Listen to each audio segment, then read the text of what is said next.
Hey YouTube, and welcome back to another video. Thanks for joining me. So I've been away for quite a few months now, so apologies I haven't been very active on YouTube or social media. I haven't got any videos out in about 5 months, but we're going to get back into swing of things today. So if you want to know what's been going on and catch up on what changes have been made, we're also going to be doing the long-awaited Q&A video with a special guest. So if that's something you're interested in, then please stay tuned and let's crack on with today's video.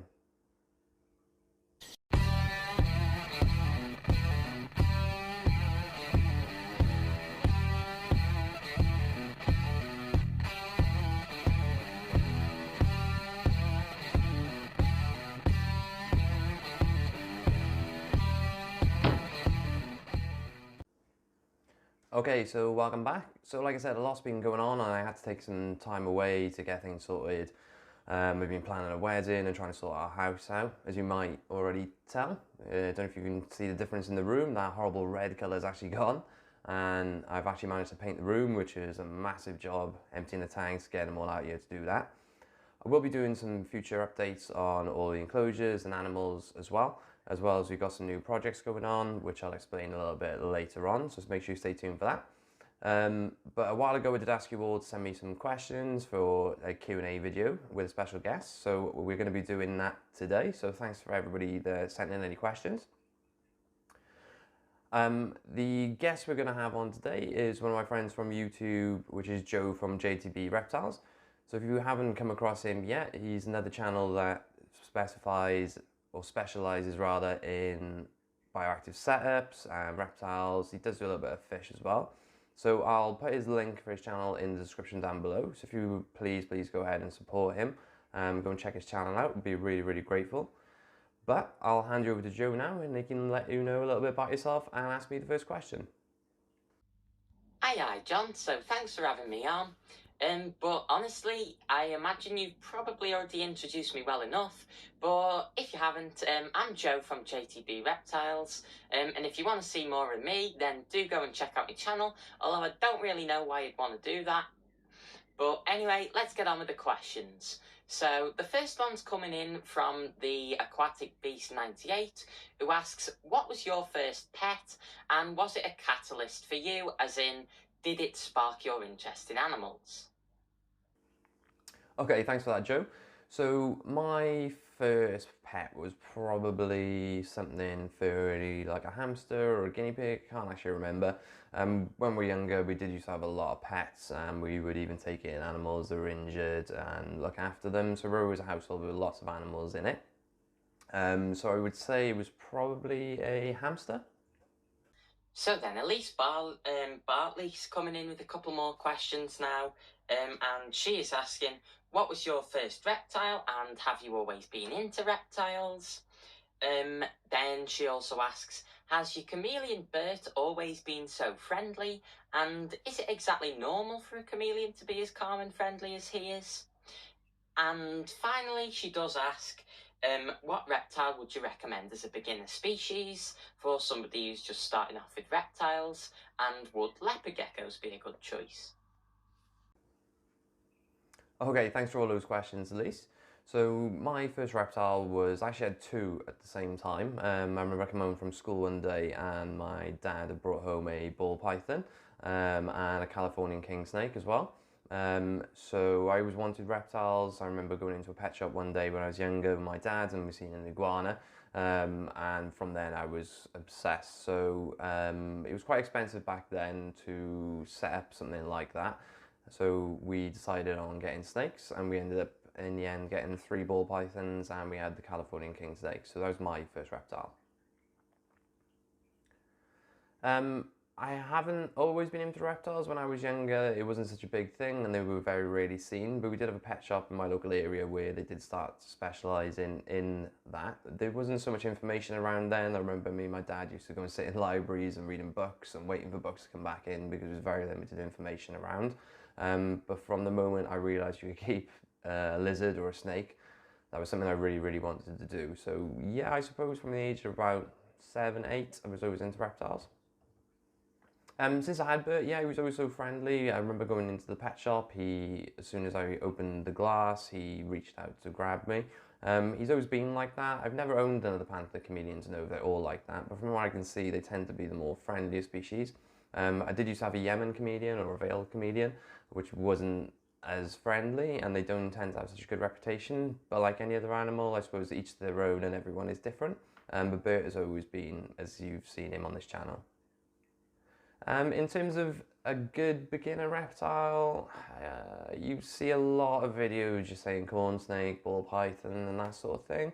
From my own experience, ball python was probably a really good beginner reptile. But like anything, I think just make sure whatever you want, you do a lot of research and you're prepared to put in the work. But yeah, I'd probably say a ball python. I can't really comment on leopard geckos. Joe can probably help you out a little bit more with that because I know he's got leopard gecko, but I've never really been into the sort of arid desert sort of animals. I've been more tropical, but I suppose from what I hear, they're not too difficult as long as you've got the right setup and you're prepared to pay for the right setup and put in the time and effort. But maybe a question worth asking Joe. Just a quick question from Pesty Pete next. Do you have any breeding action with your fire-bellied toads? Okay, so do my fire-bellied toads breed? No, not yet, or from when you've seen them last. I did have 2 males and a female in there. So the female used to get hounded a lot by the males and used to try and hide away from them. So more recently, as they've got older, I've noticed the aggression in the 2 males a little bit more. So I actually, the other day, did get another female, and I've since seen a little bit, I've since seen them calm down a little bit more. I don't know whether we'll see any breeding activity at the moment because they seem to pair it off into 2 pairs. But exciting times if they do, but nothing yet. So the next 2 questions are coming in from Suo My Nana. I think that's how you pronounce your name. Sorry if I've just ruined it. But they ask, what is your dream animal to own? This was a similar question to what Elise Bartley asked earlier. They asked, what's your dream reptile to own? So I'll ask those 2 at the same time. And then another question from Suo is, what do you think about a brony? So what would be my dream animal to own? So there's probably a couple of ways of looking at this. Something I could have or something I'm probably never going to have. A dream animal, if money was an option and time, I've always liked crocodiles. Which is ridiculous as that sounds. I know a lot of people do keep them.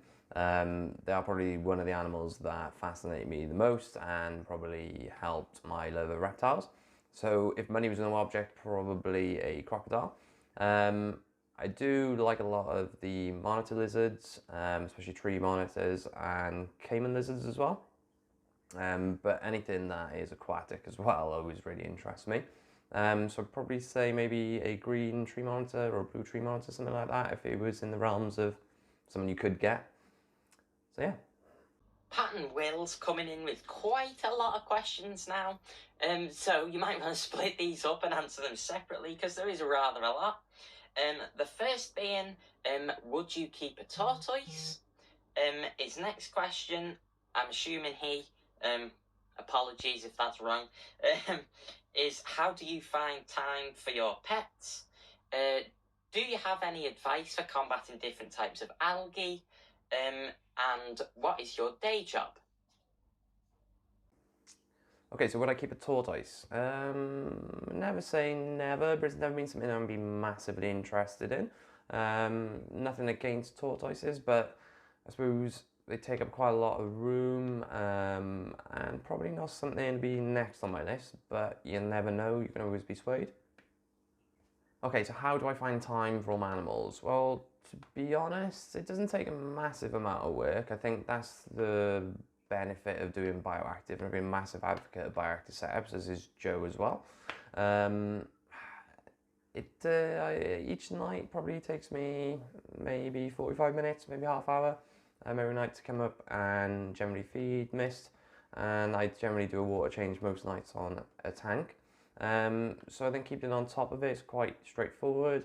I probably spend about 4 hours maybe twice a week in the weeknights as well, doing a bit more work, maybe tidying up plants, and spend time on things that take a little bit longer. Also on the weekends I may do a little bit more, but it doesn't completely take over my life. I think that the way the tanks are set up is quite easy to take care of, and I've got into a routine where I stay on top of water changes because there's quite a lot of tanks in here that need that. So those probably take me the longest, but I wouldn't say it takes over. I'm lucky enough to have quite an understanding fiance, which she really supports what I do, and I can go away and spend a little bit of time when needed with that as well. Do I have any tips about combating algae? I think no matter what you do, you always are likely to get algae at some point or in some way or another. I think probably my best advice would be to, when you set up a new tank, just make sure you stay on top of your water changes and you keep an eye on how long your lighting period is. You can have a tendency when you have a new tank to want the light on all the time so you can see all the good work you've done. But the best advice would be to maybe start off with 6 hours of light and then start gradually building that up, and probably no more than 10, 11 hours of light a day. Obviously, if you keep on top of your water changes and keep the amount of ammonia out of the tank, then that's going to help as well. Obviously, the algae is not going to be able to feed on all the detritus and all the leftover food that's in the tank. But I've struggled with algae in the past. I think the best thing to do is stay patient, keep on top of it, make sure you keep removing it as much as you can. Obviously there's alligators, there's shrimp and things like that you can add, and snails, which will help. But I think sometimes if you're going to get it, you're going to get it. It's just making sure that you stay on top of it and removing it as much as you can. Okay, so my day job, I work for a large insurance company in sort of middle management. Nothing like this. Obviously I'd love to have a job revolving around animals, but unfortunately enough there is paid for what I've got so far. But yeah, nothing too exciting and nothing worth writing home about. Patton then asks, what is your favourite fish, reptile, amphibian, invertebrate, and what is your #1 tip for keeping reptiles, as well as how do you do your water changes? So do you use RO water, rainwater, or just treated water out the tap? Okay, so one of my favourites, this is always quite a hard question because I like such a lot of animals and it changes from time to time. My favourite fish, probably discus. I've always loved discus. I think that's quite a boring answer because I think a lot of people love discus, obviously they're beautiful fish. But there are some more unusual fish, like I love African bushfish. They're quite cool. If you've never seen those before, go and check them out. But I'd probably say discus, whether I'll actually own any or not, whether I can get a big enough tank up here to house them, I don't know. But discus are a favourite, but I also really love angelfish as well. Reptiles, I love chameleons. I've always loved chameleons. They probably got me into wanting to own sort of lizards in the first place. Obviously you've got Bert as well. There is another one that I've always liked, which is a bit more unusual, but I'm not going to talk about that yet because I do have plans in the quite near future to get one, and I'm not going to tell you what that is yet. So if you want to try and have a guess and put in the comments below, then please feel free. Invertebrates, I do like shrimp. I really like wood shrimp. I find them quite interesting and fascinating the way they feed and they put their hands up and grab all the food. I also love blue dream shrimp as well. I think they're really beautiful and really stand out. And I've actually recently acquired some as well, which I'll give you an update on that tank soon. That's probably my favourite. Amphibians, there's quite a lot of amphibians, quite cool. I've kept red-eyed tree frogs in the past, which are really, really beautiful. There's a lot of really striking amphibians, but I think my favourite's got to be the five-bellied toads. I think they're probably the most interesting amphibian I've ever kept, and probably at the top of my list. So how do I do my water changes? So water changes, like I said, I do a water change pretty much every night as I come home on the tank. I do the conventional way with a bucket and a hose, which is not the easiest. Maybe a Python hose would be a lot easier, or a water change system, which is probably a dream, but quite expensive. I don't use any RO water or anything like that. I'm a big believer in adding as little chemicals or chasing pHs and parameters and things like that. I believe that the best way to get your tank adjusted is to use tap water, get the fish used to living in those conditions, and keeping the consistency I think is probably the most important thing rather than chasing parameters. if you can keep it consistent with your water changes, your temperatures and that sort of thing, I think that's the best way, or the best way I found at least, to keep your fish and keep them healthy. As soon as you start sort of chasing other things, you can cause problems, and I think that's where you start getting algae and that sort of thing. But that's been successful for me. Be interested to know what you guys do or what you guys think on that. But please comment in the section below as well if you think anything different. This is quite a good question next, I think, from Smiling Island Frogs, and that is, what drove you to dedicate so much time, space, and even money to your animals? I mean, why is 1 or 2 cages not enough? No, I agree with you, Joe. I like this question. So why do I dedicate so much time, and why isn't 1 or 2 enough? I suppose because I've always grown up with a lot of animals, always been used to looking after a lot of animals, and it's always been part of my life from when I was a kid. I was lucky enough to have parents that loved animals and encouraged us to look after animals. And it's always been part of my life, really. I think that as I grew up, I really enjoy reptiles. I love anything to do with underwater. I love fish. And I think that to not have them in my life would be a bit strange. As to why 1 or 2 isn't enough, I think that there's such a variety of species that you're always learning about and you're always coming in contact with or seeing that other people have that spark interest. I think that it's difficult to just cut that off and have 1 or 2. I think I like to experience it firsthand. I would never get to the point where I just collect them for the sake of collecting it. I always try and get animals that I'm really passionate about and that I'm really interested in. I think that sometimes you can go overboard and just get animals just for the sake of having them.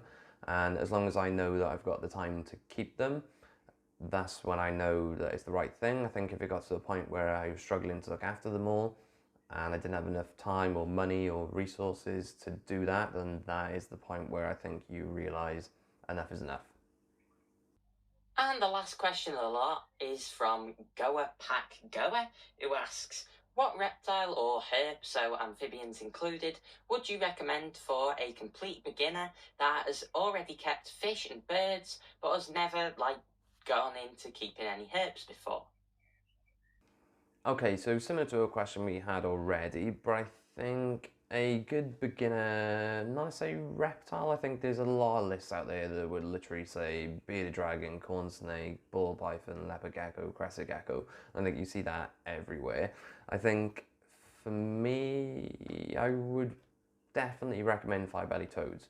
Now, the reason I say this is because I've kept some frogs and tree frogs in the past, which are beautiful. Red-eyed tree frogs are amazing. They're probably one of the most beautiful animals in nature as far as I'm concerned. Maybe green tree pythons as well. But five-bellied toads are definitely the most interesting frogs I've kept. They're definitely the most active. They're around in the day when you're up. They're very easy to care for as long as you give them the right setup. They're very forgiving of mistakes, so definitely good for a beginner. As long as you're happy to feed live insects, then I think they're a winner. Definitely five-bellied toads. They've got such a good personality, and I think that they're definitely great if you're a kid getting into it, as long as you're prepared to do the work. It's the same as everything else. I think no matter what you want, nobody can really tell you the best beginner animal, because some people struggle with certain things even if they're beginners. But I think the biggest advice I give anybody is just make sure you're prepared to do research. You're constantly reading up. Even once you've got the animal, you're constantly trying to learn how to better care for that animal, and you're actually interested in it. Sometimes people can get animals and lose interest and then just move on to the next thing. Me personally, I love reading up on different ways of caring for the animals I have and the animals I'm gonna have. And I think as long as you enjoy that side of it, you're onto a winner. Okay, again, thanks for everybody for their questions, and thanks to Joe as well for joining me in this video. If you go ahead and check out his channel, I've actually done one for him as well. But first of all, massive apologies to Joe. This has taken a long time. He's been really patient with me. I should have got this video out probably 4 or 5 months ago, so amazing. Thank you, Joe, for being so patient. But again, a massive thanks for everybody who submitted some questions, and I hope I answered them all for you. If you've dropped me any messages or comments, I am trying to get around going back through them all and answering them for you. But as always, if you do have anything, please let me know and I will get back to you as soon as I can. Apologies if I've missed anybody. Like I said, there's a lot of new things coming up. We're going to be doing a couple of new setups in the next week. So I should be getting some videos out very soon. I'm going to do some filming today as well and some aquascaping. So if you're interested in that, then please stay tuned. If you're not yet subscribed, then please do, and hit our notification bell to make sure you don't miss any future videos. And I promise I will make those videos and I won't take a break like I've done recently. Again, a massive thanks from Joe. I've really enjoyed doing this video. But make sure you go out and check his channel. I'll put the link in the description to go and see what he's about. I'll let him end this video, so I'll pass you over to Joe. And once again, thanks for joining me, and I'll see you next time. So once again, I'd like to thank John's Rainforest Room for having me on for this episode.